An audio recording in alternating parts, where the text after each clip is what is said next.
நாங்க வந்த வேலை முடிஞ்சிருச்சு. உங்க கோஆபரேஷனுக்கு தேங்க்ஸ். நான் உங்களுக்கு முன்னாடியே சொன்னேன், அந்த கிஃப்ட் கொடுக்குற நேரம் இதுதான்.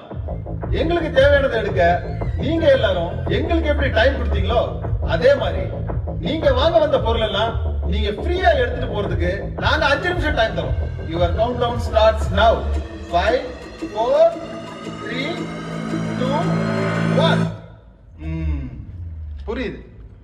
நீங்க எல்லாரும் உண்மையா நேர்மையா மனசாட்சிக்கு கட்டுப்பட்டு உழைச்சி சாப்பிடுறவங்கன்னு அந்த மஞ்ச சொக்கா போட்ட பாப்பா சொன்ன மாதிரி நீங்க எல்லாரும் அடுத்தவன் பொருளுக்கு ஆசைப்படாத, பேராசை இல்லாத கண்ணியவான்கள்ன்றதும் எனக்கு தெரியும். ஆனாலும் இன்னும் ஒரே ஒரு சின்ன இன்ஃபர்மேஷன் உங்களுக்கு சொல்லணும்னு ஆசைப்படுறேன். நாங்க இங்க வந்த உடனே எல்லா சிசிடிவியையும் கவர் பண்ணிட்டோம். இப்போ இங்க எந்த பொருள் காணாம போனாலும் பழி எங்க மேலதான் வரும்ன்றது உங்களுக்கு தெரியும். இதுக்கப்புறம் உங்க தேவையா நேர்மையான்னு நீங்களே முடிவு பண்ணுங்க.